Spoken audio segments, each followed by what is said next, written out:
Les había yo explicado que la situación entre Israel y apoyada por Estados Unidos y por todo el OTAN y todos los que son de derecha, están contrapuestos contra Corea del Norte, por ejemplo, contra Rusia, contra China y otros que pues son de izquierda, ¿no?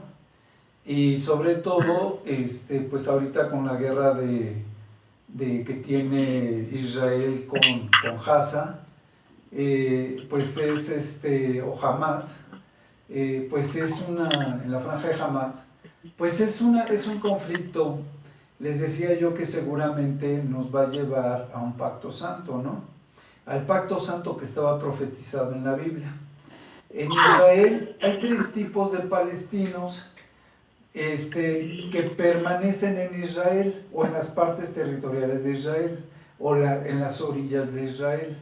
Están los que legalmente están nacionalizados como israelitas, estos palestinos, que son árabes y musulmanes, y que comprenden el 20.6% de la población israelí, o que están en el territorio de Jerusalén. Luego también están los árabes que están en Cisjordania, o esos musulmanes árabes que son palestinos también, que están en Cisjordania, y que estos son aquellos que rodean, se puede decir, el centro de Israel, y que está como moteado. Hagan de cuenta que el territorio de Israel, la antigua Israel, está todo moteado entre Cisjordanias, territorios de Cisjordania, que eran la Palestina como la repartió la Organización de las Naciones Unidas cuando le entregó a Israel el poder de volver a regresar a Israel. Y Israel se ha ido encargando de ir tomando el territorio que le rodeaba y ha estado invadiendo los territorios de Cisjordania. Y entonces a estos cisjordanos o árabes musulmanes que están en parte de este territorio, pues les permiten también estar conviviendo con ellos, pero están siendo controlados por el ejército, la policía, los servicios y demás. Y ni los primeros palestinos que les comentaba yo, que están nacionalizados como israelitas, tienen derechos, los mismos derechos de trabajo y legales y demás, como tampoco los de Cisjordania, ¿no? Que lo único que están haciendo es perder cada vez más terreno. Y por último, pues están los otros palestinos que están en ciudades como lo que es Hamas y Gaza, que pues no solamente constantemente están teniendo, ¿cómo se le dice?, un control tanto marítimo como terrestre, de control de ingresos y egresos y demás, sino que también los bombardean constantemente, ¿no? Porque quieren pues, tomar poder también del territorio de Hamas. Entonces, ¿por qué les platico todo esto? Porque la Biblia habla del pacto santo, que era lo que yo comentaba al principio de la clase pasada. Cuando estamos hablando de este pacto santo del que habla la Biblia, acuérdense que cuando el pacto santo se llama pacto santo, porque ahorita que les están prohibiendo a estos árabes musulmanes ingresar a la mezquita de la Roca para adorar a Dios, este pacto santo va a liberar a estos árabes para que puedan ingresar a seguir adorando a Dios en la mezquita, para que se pueda empezar ya la construcción del tercer templo y para que a la vez puedan, ya construido el templo, el tercer templo, empiece el continuo sacrificio.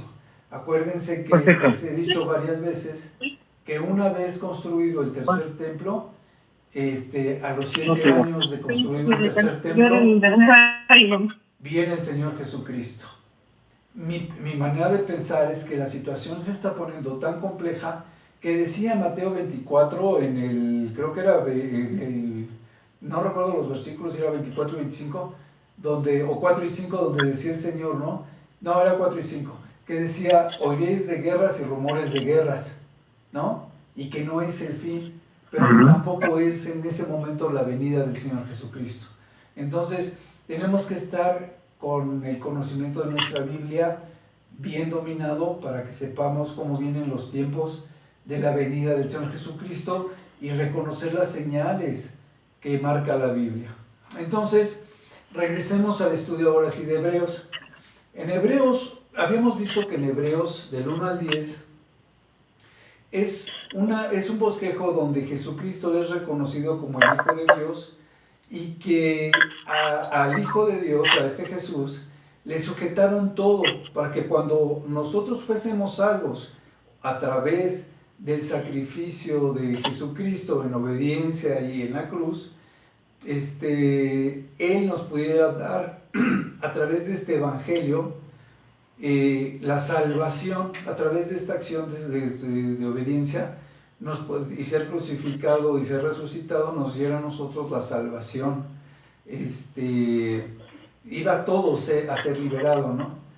Tanto estaríamos recibiendo un evangelio, un discipulado, una ministración, que era lo que está preparando la enseñanza Pablo, que dice, esta administración de acuerdo había sido Cristo estipulado como un sumo sacerdote de acuerdo al orden de Melquisedec, ¿no? Y esta enseñanza venía a través del Espíritu Santo.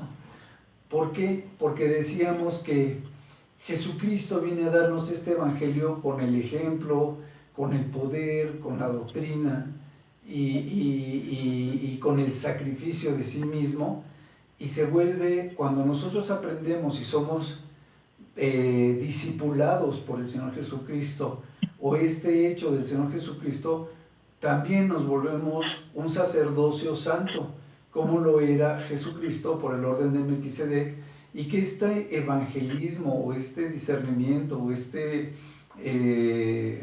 la administración que recibimos la recibimos a través del Espíritu Santo, y esto solamente puede ser cuando nosotros hemos recibido esta salvación del Señor Jesucristo. Entonces esto hace que el evangelio del Señor Jesucristo sea un evangelio muy especial, que es lo que caracteriza este nuevo pacto que tenía el Señor con nosotros. Eso es todo lo que abarca Hebreos del 1 al 10. Bueno, más bien casi todo Hebreos. Perdón, entonces nosotros teníamos que estar pues conscientes de esto, ¿no? Luego empieza Hebreos diciendo que Dios permite a los israelitas salir de la esclavitud y les enseña milagros, señales, y que eso también se lo demuestra o pasó por todos los ancestros, ¿no? Desde Abraham hasta Moisés, cuando salen de esta situación de la esclavitud, y que todavía en el monte de Sinaí el Señor les muestra un pacto, ¿no?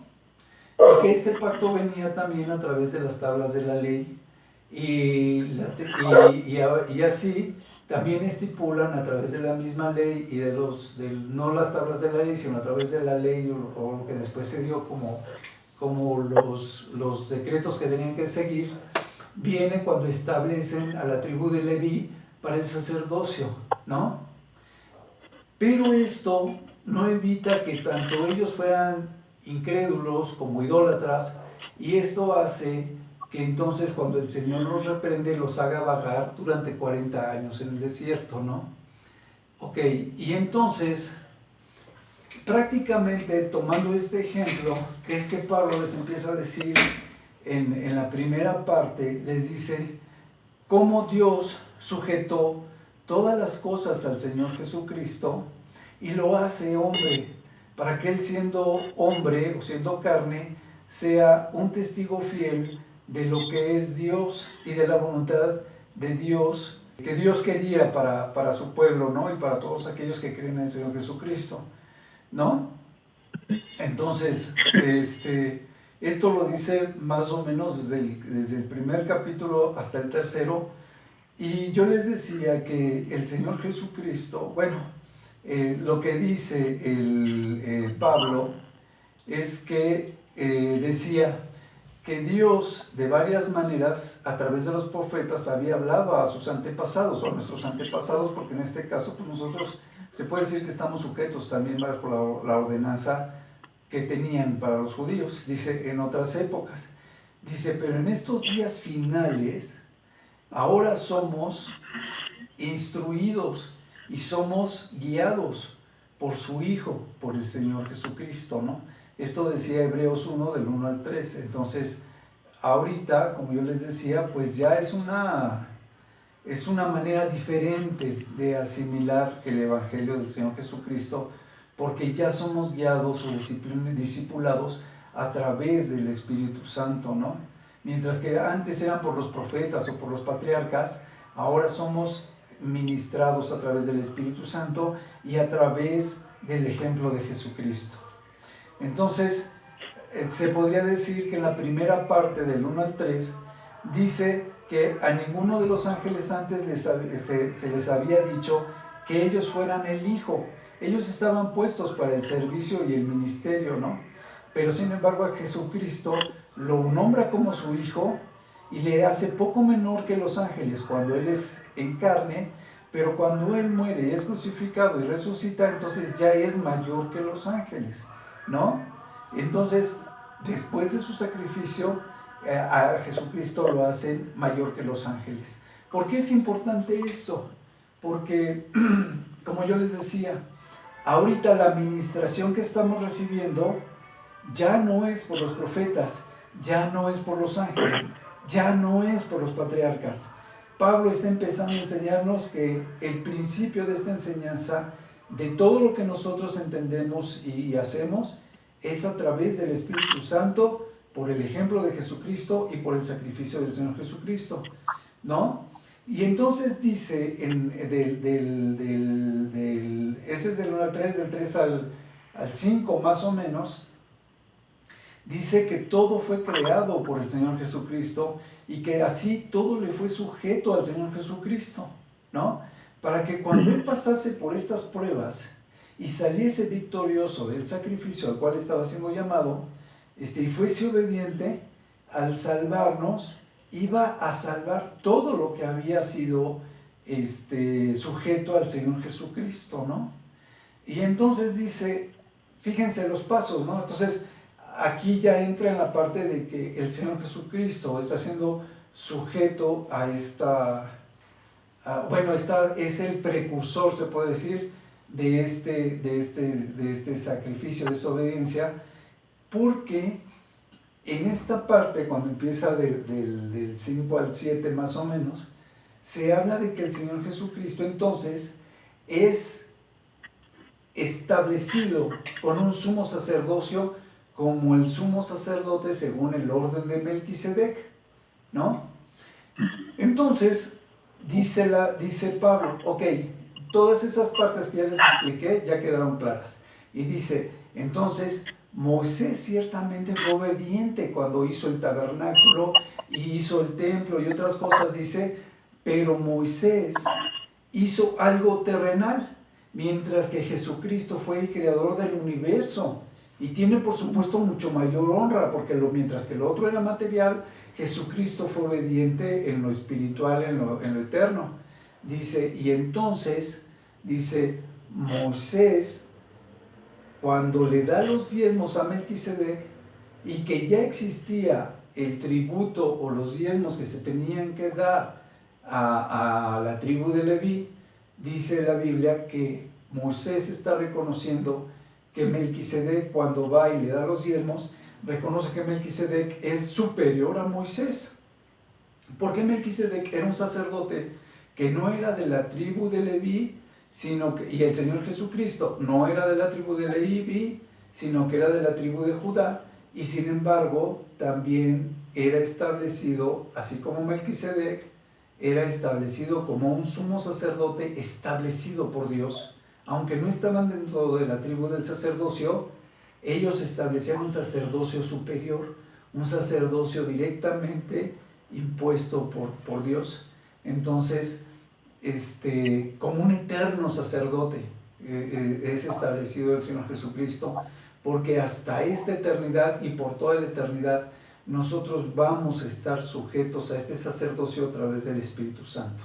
Entonces, de acuerdo al orden de Melquisedec, se dice de acuerdo al orden de Melquisedec porque la ordenanza que se dio a través de Melquisedec fue directamente por Dios. Entonces, mientras que los otros seguían las normas de las leyes que habían sido estipuladas a través de Moisés por obediencia.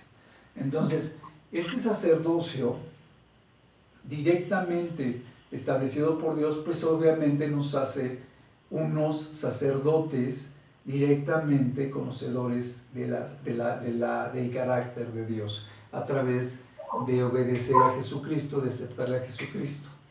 Entonces, vemos que en la última parte, a partir del 8 al 10, estábamos viendo que el sacrificio empieza a ser ya entonces un sacrificio perfecto. Es el sacrificio perfecto porque entonces se compara el sacrificio que hacían los sacerdotes de la tribu de Moisés, de la tribu de Leví, comparado el tabernáculo y demás, y cómo podían ellos entrar hasta el lugar santísimo una vez que se sacrificaban y limpiaban por sus pecados, que vez con vez tenían que estar limpiando, mientras que el Señor Jesucristo ya no tuvo que hacer esto. Cuando el Señor Jesucristo es sacrificado, se presenta como un tabernáculo inmaculado, un tabernáculo en el cual se va a hacer un sacrificio una vez y para siempre. Estaba limpio de pecado. El Señor Jesucristo había sido obediente, había tenido que haber sido hecho hombre para que tuviera las mismas necesidades y para salir victorioso y para así entrar a la cruz sin pecado y pagando el pecado de esa manera de todos los que éramos pecadores y de todo lo que fue sujeto al Señor Jesucristo. Como todo estaba sujeto al Señor Jesucristo, todo fue liberado por el sacrificio del Señor Jesucristo en la cruz. Y entonces es parte de ese sumo sacerdocio, es parte de ese sacrificio. Él mismo se presenta como un sacerdote y a la vez se presenta, como lo decía Isaías 53, como el cordero inmolado, el cordero que iba a tener que ser sacrificado. A pesar de no tener pecado y demás, se iba a sacrificar él por una vez y para siempre por los pecados de todos, ¿no? Entonces,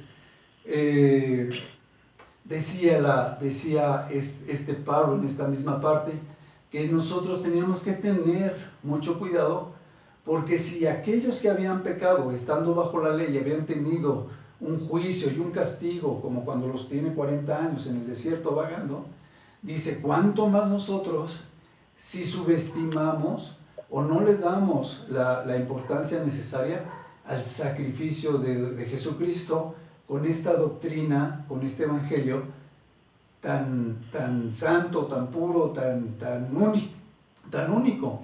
Y decía la palabra, ¿no? Porque de otra manera estaríamos ninguneando o estaríamos, le someteríamos a vituperio, ¿no? Entonces, esto es lo que hasta ahorita hemos visto, cómo nos lleva todo esto hasta donde vamos, ¿no? Vamos a empezar el capítulo 11, nos quedamos poco antes de terminar el 10, y nos está mostrando que pues está muy padre, el sacrificio del Señor Jesucristo es algo increíble, el ministerio que entonces recibimos a través de ese sacrificio. Decía yo, el Señor Jesucristo, una vez que muere, cuando Él resucita, ya no es más carne, ya no es hombre, ya no puede volver a pecar, porque pues ya está otra vez en su posición como Dios y está a la diestra de Dios Padre, y ese sacrificio se vuelve único, se vuelve eterno, el sacrificio que hizo el Señor Jesucristo para limpiarnos de nuestros pecados, ¿no? Entonces, está muy padre. Vamos a entrar en el 11, donde vamos a ver más adelante, que les decía yo que estaba por el 11:40 más o menos de Hebreos, donde dice que ninguno de los patriarcas alcanzó a haber culminado eso que el Señor les había prometido. No lo vieron al 100%. Abraham nunca vio que todos sus hijos y su descendencia fuese como las naciones, como la arena o como las estrellas del cielo fuese su descendencia, ¿no? Y entonces, eso lo vamos a ver ahorita y les voy a explicar qué padrísimo está eso. Entonces, nosotros entramos bajo la doctrina y el discernimiento del Espíritu Santo, entramos a una sabiduría espiritual, Y empezamos a seguir la doctrina del Señor Jesucristo. Empezamos a entender todo eso una vez que entendemos estos principios, ¿no? Entonces, como yo les decía, porque Dios sujeta todo en el Señor Jesucristo para que todo eso fuese salvo. Y eso lo vemos en Colosenses 1, del 9 al 20. Y eso se los dejo de tarea, está en las notas del video, tanto del anterior como de este nuevo van a estar en las notas, para que ustedes puedan revisar ese tipo de cosas.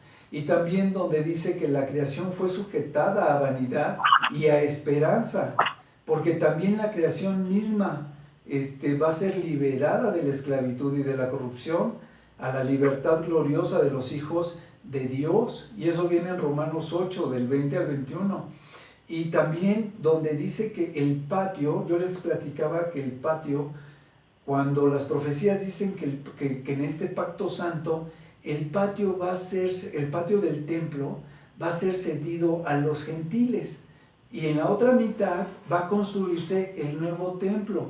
Eso viene en Apocalipsis 11, del versículo 2 hasta el 13. Y después, cuando vemos las 70 semanas de Daniel, dice que a la mitad de la semana 70, las últimas 70 semanas y la última semana, la 70, en esa semana que son los últimos 7 años, es cuando va a ser construido el templo. Al final de la semana 70, al principio de la semana 70 es terminado el templo, y de ahí se hará cesar el continuo sacrificio, ¿no? Eso lo vemos en Daniel 9, del 24 al 27, y después dice que desde que sea quitado el continuo sacrificio a cuando viene la abominación desoladora, de la que habló el profeta Daniel y de la que habla Mateo 24, la única profecía que tiene el Señor Jesucristo, dice que habrán 1290 días de que es quitado el continuo sacrificio a la abominación desoladora. Entonces, a la mitad es interrumpido el continuo sacrificio, y de ahí pasan 1290 días, que son 3 años y medio otra vez, y al final de la semana 70 es cuando se presenta la abominación desoladora, ¿no?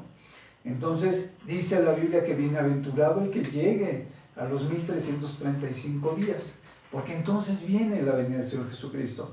Y esto está en Daniel 12, versículo 11. Entonces, yo les decía que en estos tiempos el río Éufrates ya se está secando, y que parte de las profecías también decían que cuando el río Éufrates se secara, supiéramos nosotros que estaba por venir el Armagedón. Eso viene en Apocalipsis 16, del 12 al 21. Y mucha gente por eso piensa que también, que efectivamente estamos en los últimos tiempos, ¿no? Porque se suponía que se secaba el río Éufrates para abrir el paso a los ejércitos del oriente. Entonces, dice la Biblia que el Señor Jesucristo no va a venir sin que antes se presente el anticristo, como lo dice Mateo 24 y como lo dice 2 de Tesalonicenses 2. Entonces, eso es lo que hemos estado viendo hasta ahorita, y es parte del estudio que necesitan ver en los videos para que se vayan recreando y vayan viendo en qué situación nos encontramos y que estamos en los últimos días. Regresemos a Hebreos ya más o menos desde un bosquejo.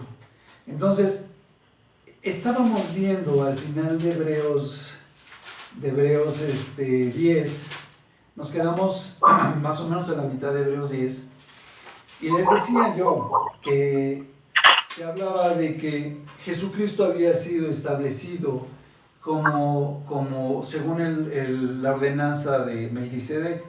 Entonces dice en el 9:14, en el 9:14 dice,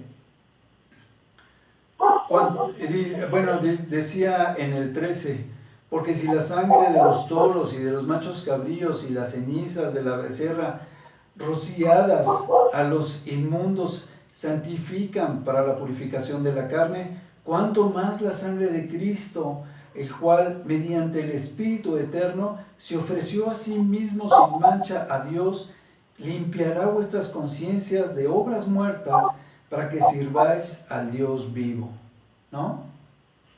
Y decía más adelante, esto se los digo una vez que ya les expliqué lo otro, para que vean en qué partes.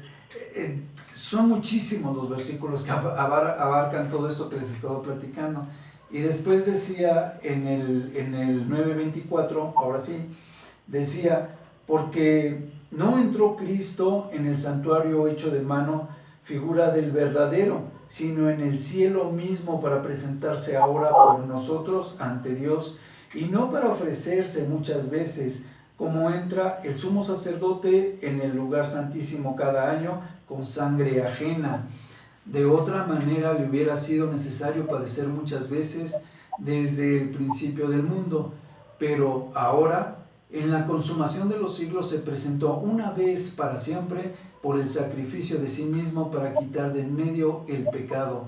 Y de la manera que está establecido para los hombres, que mueran una sola vez y después de esto el juicio, así también Cristo fue ofrecido una sola vez para llevar los pecados de muchos, y aparecerá por segunda vez sin relación con el pecado para salvar a los que le esperan.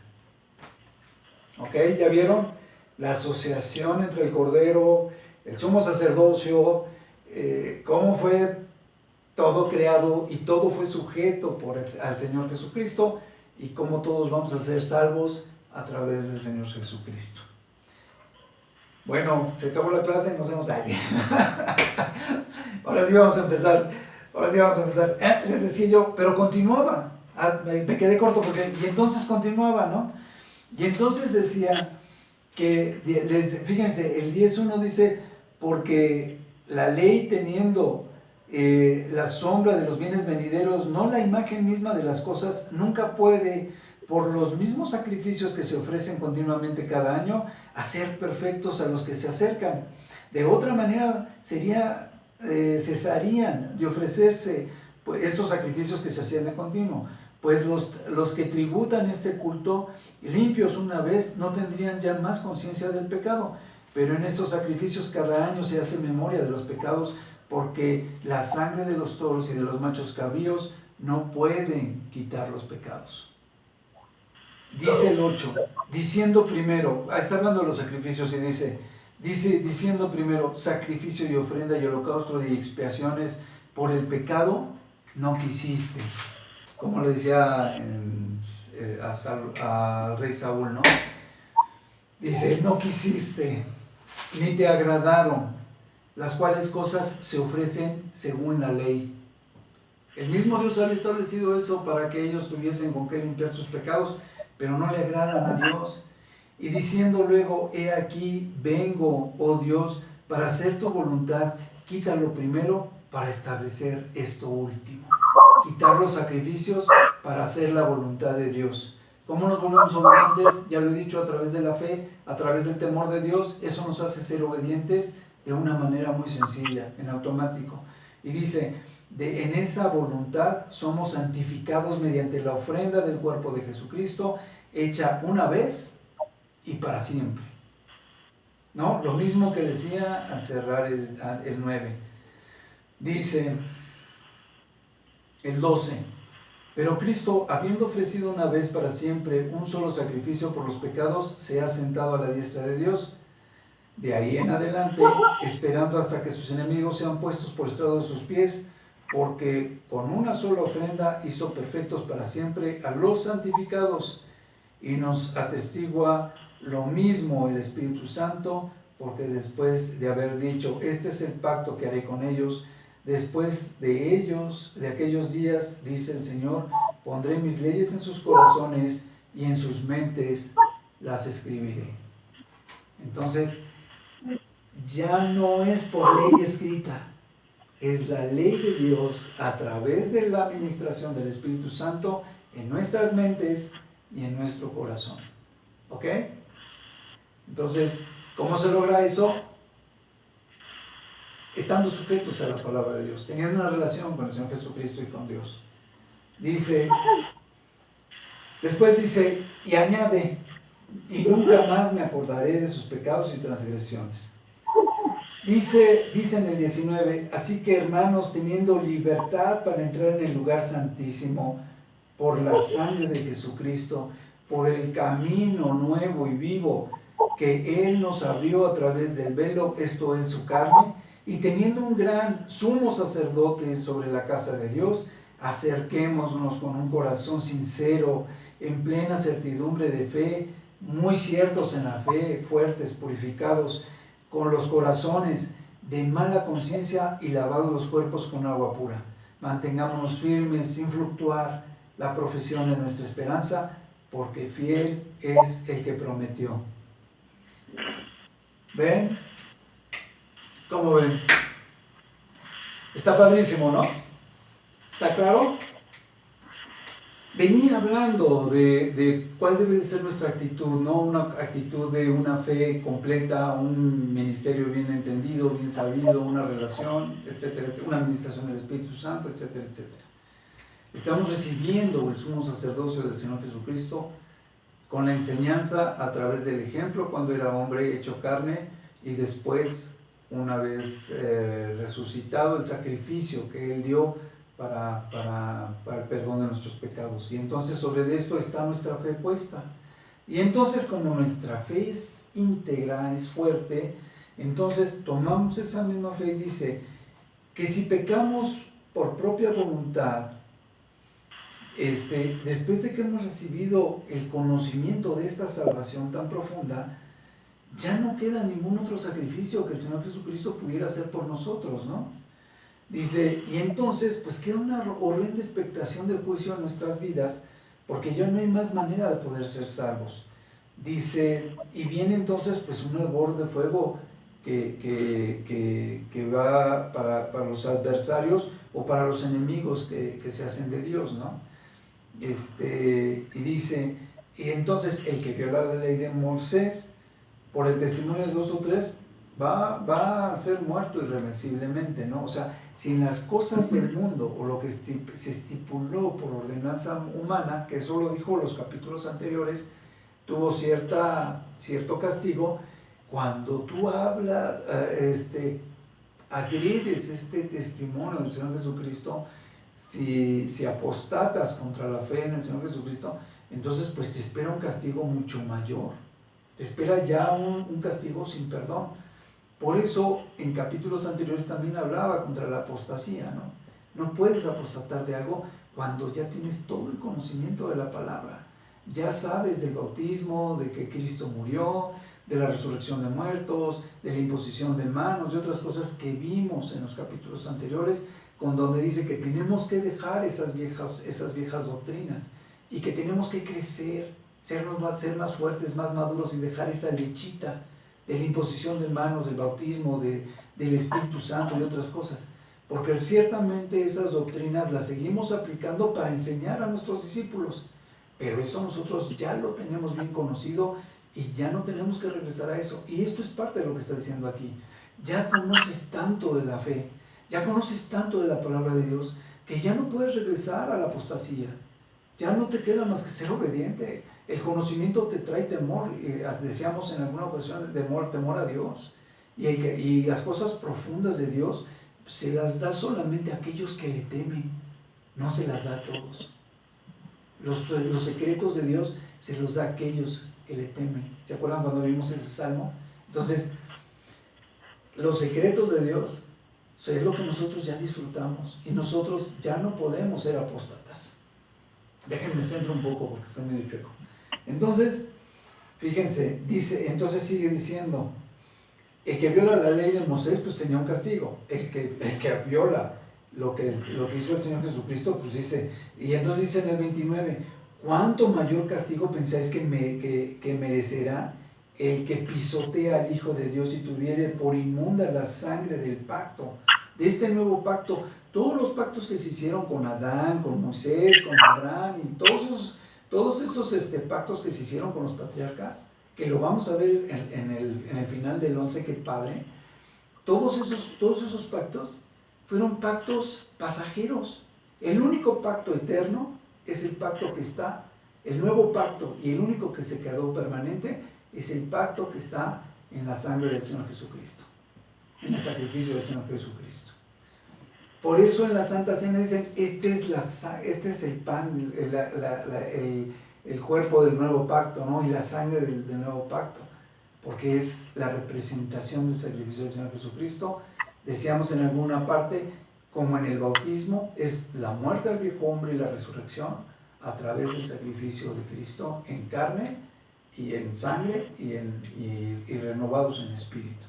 Entonces dice, y vitupería la sangre del pacto, en la cual fue santificado e hiciere afrenta al Espíritu de gracia.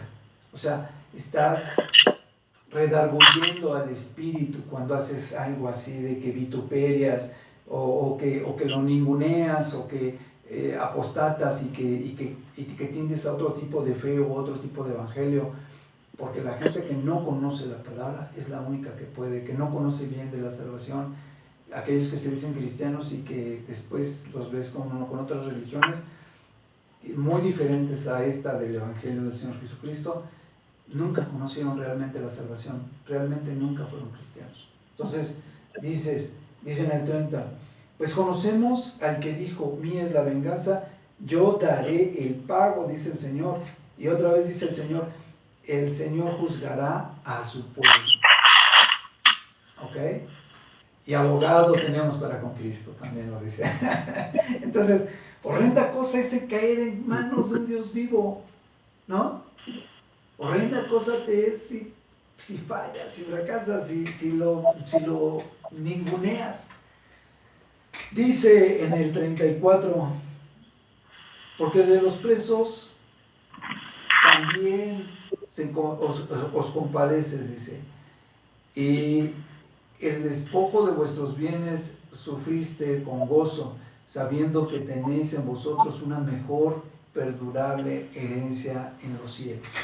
O sea, sufrimos agravios, sufrimos penas, es lo que estaba diciendo posteriormente. Todo esto lo sufrimos porque tenemos una esperanza de algo mayor.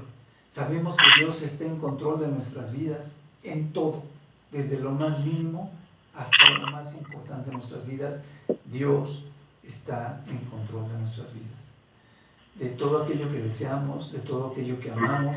Y cuando nosotros sabemos esto y ponemos nuestra vida y nuestra confianza, sin importar lo que está sucediendo, en manos de Dios, sabemos que lo que pase, nosotros tenemos la paz de Dios en nuestras vidas y tenemos certeza de que Él nos ama. Es el que más nos ama, más que nuestros padres y demás. Él es el que nos ama, Él es fiel. No tenemos de qué preocuparnos, debemos de vivir confiados. Y entonces dice en el 37, porque aún un poquito, y el que ha de venir, el Señor Jesucristo, vendrá y no tardará. Mas el justo vivirá por fe, y si retrocediere, pues no va a agradar a mi alma. Pero nosotros no somos de los que retroceden para perdición, sino de los que tienen fe para preservar el alma. ¿No? Qué padre, ¿no? Entonces pónganse duchas, pónganse truchas, como diríamos los mexicanos, pónganse bien vivos. Tenemos que seguir en la preservación del alma. Pidan a Dios que el Espíritu que mora en ustedes les dé discernimiento, se los he dicho muchas veces, que puedan entender cuando leen, que puedan abarcar este conocimiento, que puedan disfrutar de la palabra, para que puedan disfrutar de la obediencia, para que puedan tener una relación con Dios, ¿no? Acuérdense lo que dice Josué 1:8, ¿no? Nunca se apartará de tu boca este libro de la ley, sino que de día y de noche meditarás en él, para que guardes y hagas conforme a todo lo que en él está escrito, porque entonces harás prosperar tu camino y todo te saldrá bien. ¿Ok? Entonces, la Biblia es constante, la Biblia permanece, el conocimiento permanece. Nada más es cuestión de que lo disfrutemos, de que lo entendamos. Entonces, dejen que el Espíritu nos ministre para que podamos desarrollar lo que el Espíritu quiere, lo que Dios quiere en nuestras vidas. ¿Ok? Ahora sí, vamos al 11. Que por fe conquistaron reinos, hicieron justicia, alcanzaron promesas, taparon bocas de leones, apagaron fuegos impetuosos, evitaron filo de espada, sacaron fuerzas de debilidad, se hicieron fuertes en batallas, pusieron en fragua ejércitos extranjeros, las mujeres recibieron sus muertos mediante resurrección, mas otros fueron atormentados, no aceptando el rescate a fin de obtener mejor resurrección. Otros experimentaron vituperios y azotes, y además de esto prisiones y cárceles. Fueron apedreados, aserreados, puestos a prueba, muertos a filo de espada, anduvieron de acá para allá cubiertos de pieles de ovejas y de cabras, pobres, angustiados, maltratados, de los cuales el mundo no era digno, errando por los desiertos, por los montes, por las cuevas y por las cavernas de la tierra. Todos estos, aunque alcanzaron buen testimonio mediante la fe, no recibieron lo prometido, proveyendo Dios alguna cosa mejor, para nosotros, para que no fuesen ellos perfeccionados aparte de nosotros. ¿Por qué es esto? Porque todos vamos, los muertos y los vivos, vamos a recibir al Señor Jesucristo o nos vamos a reunir con Él en el día de su venida. No antes, no después. Ellos no lo alcanzaron a ver. No alcanzaron a ver esa multitud que había nacido por la fe. No alcanzaron a ver esas estrellas del mar. No alcanzaron a ver muchas cosas. Y no lo voy a leer todo a pie puntillas porque pues, es bastante extenso y habla de una cosa en general. Empieza, la fe es la certeza de lo que se espera, la esperanza que tenemos en el Señor Jesucristo, la convicción de aquello que no hemos visto. Los ángeles, se los he dicho muchas veces, no pueden entender la fe del hombre porque ellos ven directamente a Dios. Ellos no pueden creer en Dios o no pueden creer en el Señor Jesucristo porque ellos son testigos de que ellos existen y que son. Nosotros no. Nosotros tenemos la ventaja, tenemos la bendición, que porque es un don de Dios el que nosotros podamos tener fe, y nosotros tenemos ese don que los ángeles no pueden comprender. Entonces, tenemos esa fe. Dice, y entendemos que fue constituido todo el universo por la palabra. Cuando el Señor le dijo, el verbo era con Dios, que era el Señor Jesucristo, y como lo vimos antes, todas las cosas fueron creadas por el Señor Jesucristo. Cuando comparábamos en los capítulos anteriores que Abraham, y digo que Moisés hace el tabernáculo, pero que Dios, que Jesucristo hace el mundo y el universo. Entonces, era de mayor gloria Jesucristo en la obediencia y llamado el Hijo de Dios que el mismo Abraham, el patriarca. O Moisés, ¿no? Entonces dice así, que Abel ofreció a Dios un mayor y excelente sacrificio. Cuando Abel ofrece lo mejor que él tenía, y Caín ofreció lo primero que se encontró, Caín por eso mata a Abel, pero el testimonio de este sacrificio permanece hasta la fecha, ¿no? Y después dice que Enoc fue llevado, por eso dice que fue traspuesto, fue llevado, él fue arrebatado y fue anunciado que se lo iban a llevar. El Señor ya le había dicho a Enoc que se lo iba a llevar.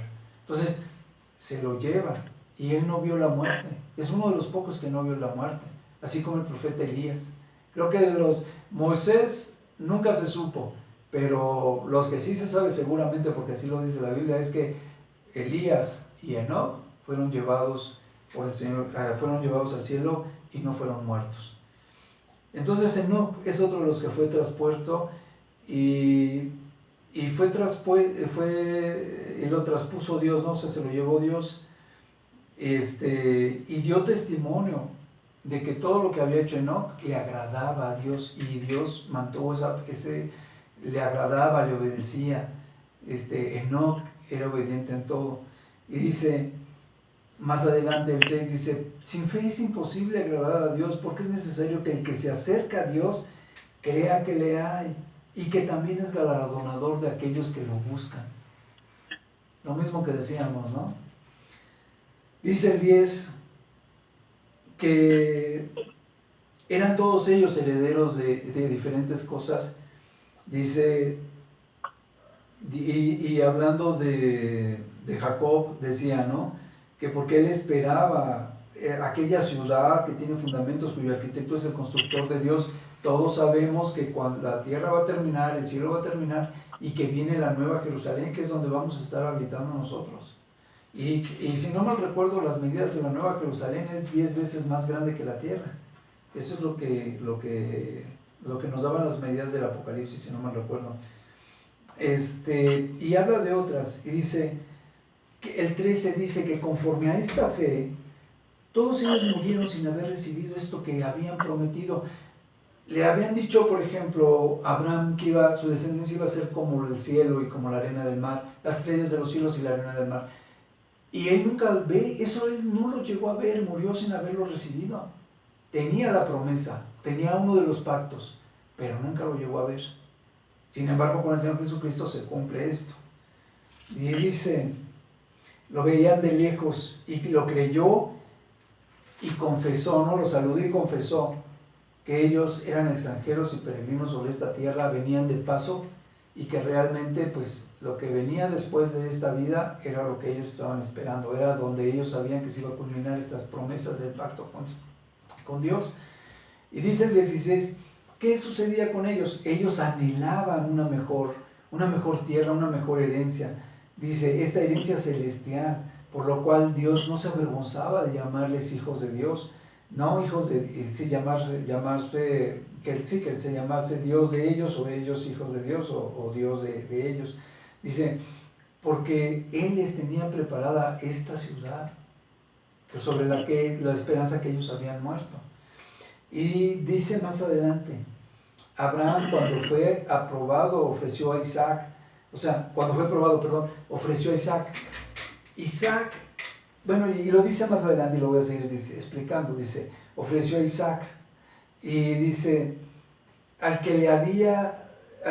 cual Isaac, hijo que había recibido de la promesa, ¿sí?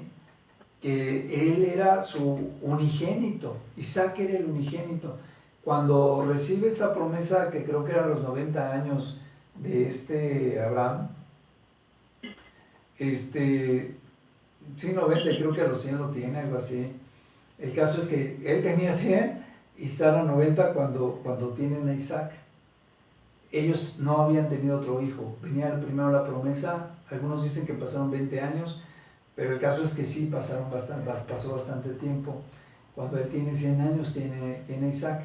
Y cuando el Señor le dice, ofréceme a tu hijo Isaac, él va, lo prepara como un sacrificio, lo ata, se lo lleva primero al monte, lo ata, lo pone en un altar que habían puesto como para el sacrificio, que habían hecho de piedras y demás. Cuando él está por apuñalarlo, matarlo, el ángel lo detiene y le dice que Dios lo ha probado, ya ha visto que él tiene esta fe y la obediencia que Dios esperaba de él. Que no le negó a su único hijo sobre el cual venía la promesa. Eso es lo que aquí está narrando. Pero lo más importante es lo que dice después. Porque dice, por la fe, Abraham cuando fue probado ofreció a Isaac, al que había recibido las promesas ofrecía a su unigénito, habiéndosele dicho, en Isaac te será llamada la descendencia. ¿Por qué lo ofreció Abraham? Y aquí es lo importante lo que dice en el 19, dice, pensando que Dios era tan poderoso para levantar aún de entre los muertos a su hijo, aunque lo hubiese sacrificado, Dios era suficientemente poderoso para volverlo a levantar, ¿sí? De donde en sentido figurado también él le volvió a recibir, ¿no? O sea, estuvo a punto de matarlo y así como, ya sea que por el sacrificio le volvió a recibir o que le recibió porque estaba en sus últimos años de vida Abraham, de todas maneras, lo importante es que Abraham estuvo a punto de sacrificar a Isaac porque sabía que Dios era fiel y que él le iba a regresar a su hijo aunque él estuviese muerto. Era lo suficientemente poderoso para volverle a dar a su hijo que era de la promesa. Y eso es donde yo les digo que la confianza que tenemos a través del Espíritu se vuelve algo incomprensible, porque nuestros pensamientos no son los pensamientos de Dios. Es imposible que alguna vez lleguemos a comprenderlo. ¿Sí? Sin embargo, sí podemos estar confiados. Esa es parte de la fe. Seguimos. Dice el 26, ¿no? Que, bueno, desde el 24 dice, por la fe Moisés, hecho ya grande, rehusó llamarse hijo de la hija del faraón. Dice, escogiendo antes ser maltratado con el pueblo de Dios que gozar de los deleites temporales del pecado. Teniendo, ¿por qué? Pues porque eran idólatras y muchas otras cosas. Dice, teniendo por mayores riquezas el vituperio de Cristo que los tesoros de los egipcios, porque tenía puesta la mirada en el galardón. Por la fe dejó a Egipto, no temiendo la ira del rey, porque se sostuvo como viendo al invisible. Moisés, por lo que se conocía de la Biblia y de otros libros que manejaban los judíos, como el libro de Enoch y otras cosas, él ya tenía bastante conocimiento sobre la esperanza que tenían en Jesucristo. Él y muchos de los que seguían esta trayectoria. Y él sabía que él se tenía que mantener fiel a la voluntad de Dios, y más después de que había tenido esta experiencia extraordinaria de haber pasado por las plagas. No juegues, ya se me hizo tarde y todavía no terminamos el 11. Ya casi terminamos. Pasar por las plagas y otras cosas. Entonces, fíjense cómo todos esos milagros fueron de un mandato directo de Dios para con Moisés, y cómo Moisés todo eso lo hizo porque él tenía la mira en Dios y sabía que Dios iba a ser galardonador, y otras cosas más, ¿no? La venida del Señor Jesucristo. Dice más adelante, en el 35, dice, las mujeres recibieron a sus muertos mediante la resurrección, mas otros fueron atormentados, no aceptando el rescate a fin de obtener mejor resurrección. O sea, no se justificaban ni nada y se sacrificaban para no blasfemar y demás, esperando una resurrección del Señor Jesucristo. Dice, y otros experimentaron vituperios, azotes, prisiones y cárceles, fueron apedreados, aserrados, puestos a prueba, muertos a filo de espada, anduvieron de aquí para allá, cubiertos en pieles de ovejas y cabras, pobres, angustiados y maltratados, y de estos el mundo no era digno. Dice, errando por los desiertos, los montes, las cuevas y las cavernas en la tierra. Dice, y todos estos, aunque alcanzaron un buen testimonio mediante la fe, no recibieron ninguno de los pactos ni de las promesas, nunca los vieron al 100%, lo que yo les decía al principio de la clase. Y todo esto tiene una explicación. ¿Por qué? Y eso es lo más padre de todo. Porque dice, porque Dios estaba proveyendo una cosa mejor para todos nosotros, dice, para que no fuesen ellos perfeccionados aparte de nosotros. Todos vamos a ser perfeccionados, todos vamos a resucitar con los patriarcas y demás, todos vamos a resucitar y nos vamos a ser transformados en las nubes o en el cielo, y vamos a encontrarnos con el Señor Jesucristo en las nubes. Así dicen las profecías, con un cuerpo nuevo, el nuevo cuerpo con el cual vamos a ser transformados. Así nos vamos a encontrar con el Señor Jesucristo. Esa es nuestra esperanza, en este cuerpo incorruptible que Dios nos promete, ¿no? Y por último, dejamos 12 y 13. Yo pensé que íbamos a terminar ya Hebreos, pero ya no me dio tiempo, porque la introducción pues fue un poquito larga, pero es también necesaria. Y el 11 está muy padre. Es imposible que nos brinquemos tantos detalles, como yo les decía. No importa si no terminamos hoy, terminamos la próxima clase y hasta donde lleguemos.